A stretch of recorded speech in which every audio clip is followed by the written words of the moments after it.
Hi, I'm Dave Vickers and welcome to the Photo Show.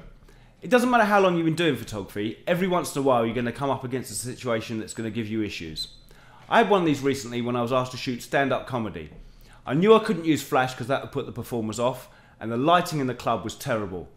So what I decided to do was shoot the entire thing in RAW, knowing it would give me more leeway when I came to process the images afterwards. Let's have a look at me working on one of the images from that evening and see how we ended up. It doesn't matter how long you've been taking photographs, you're still going to come up against instances when you're going to have problems or things are going to go wrong for you. I had one recently. I was asked to come and photograph at a comedy club, and when I got there, the lighting in the club was awful. It was very dark. What lighting there was a really mixed source of lighting.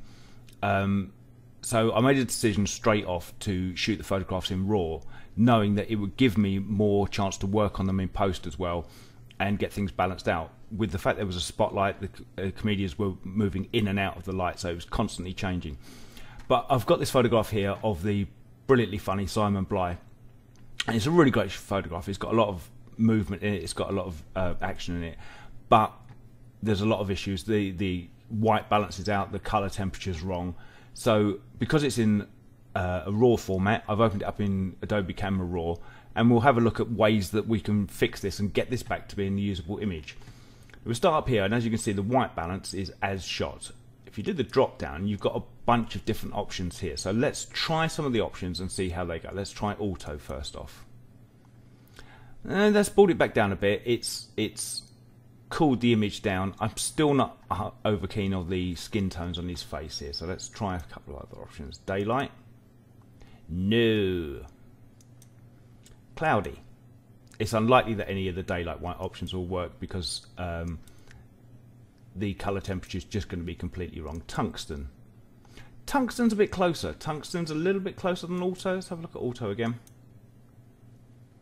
Tungsten and auto are fairly close. Let's try flash, even though I didn't use any flash. No, that's terrible. And we'll go back to where we started with. What I'm going to do is try and pick a custom white balance point. So if we come up to the top here, we've got an eyedropper, which is your white balance tool, and it can also be operated by pressing I on the keyboard. So we press I, and now we've got the little eyedropper, and we can move this around and sample a point that is either a pure white or a neutral grey. And one of the ways of finding this out, if you look up in this section here below the histogram, it says RGB, which is your red, green and blue channels, and as you pass this over, you can see that the numbers are changing. And if you're on a neutral colour, these numbers should be fairly close. So if I can see if I can pick a neutral kind of grey area from this and see if the numbers are fairly close. I mean, the numbers are fairly close around here. No, it's a little bit too much in the blue. But I'm going to pick an area. Let's try here for a white area. But if I click on a few areas, we'll see how it changes the colour balance. See, that's gone a lot bluer. But to be honest, I like the skin tones a little bit better. Let's take that back to as it was. Let's go back to as shot. And try another area over here. Yeah, as you can see by the colour temperature here, it's taking it much down to a cooler blue rather than up in the warmer yellow areas. Let's try clicking again on here. And that's gone way down into the blue again. So let's go back to where we started, go to the as shot, and I seem to think that over here somewhere is giving us a much nicer colour to start with. We'll try one more up there. Okay, let's use that as a starting point. So it's taken the colour temperature down into the blues. We could adjust that manually a touch, come slightly back. In fact, I'm liking the skin colours. I'm liking the tone when it's down in the cooler area. So let's start working on a few other areas now. Now we've got the exposure. We can see by the histogram here that there's a lot in the dark area. Obviously, we've got a massive black area here and black areas around. Let's bring the exposure up a little bit and see what that's giving us. Don't think that's helping too much. So let's bring that back down to 0. to there, and let's try adjusting some of the highlights here. I'm liking that. Let's bring the shadows down a bit as well. I'm quite liking the fact that sort of his face is picked out by the spotlight here, and it's giving us a point of interest here around his face and his eyes. So let's pull the whites back a little bit. We'll bring the shadows. Adjusting the shadows isn't making too much of a difference. It's moving the histogram ever so slightly.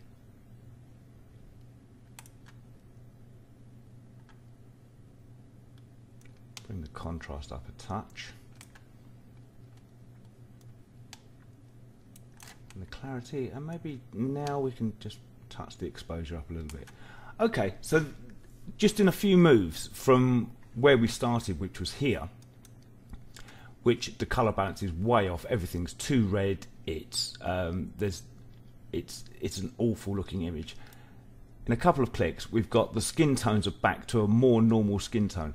It's giving it a bit of a blue cast, but I don't mind that. I quite like the way that's looking in this image. I think that works really well. Go back off the preview. Terrible. Couple of moves, and we're back in there, and we've got a nice looking shot. Another way to sort of deal with the fact of the color balance out would be to turn this into a black and white, and we can do that again on Camera Raw, directing Camera Raw.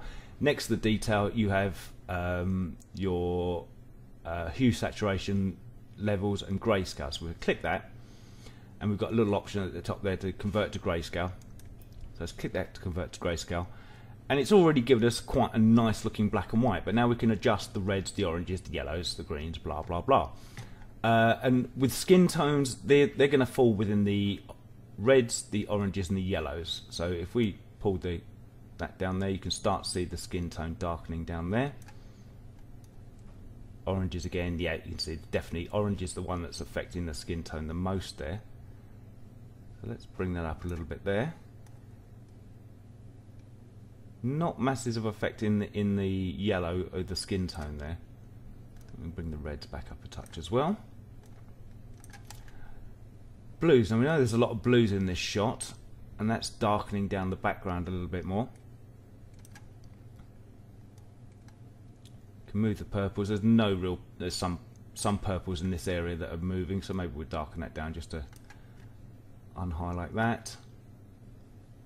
Nothing in the magentas. You can see we're moving the slider around. It's making absolutely no effect on the slider at all.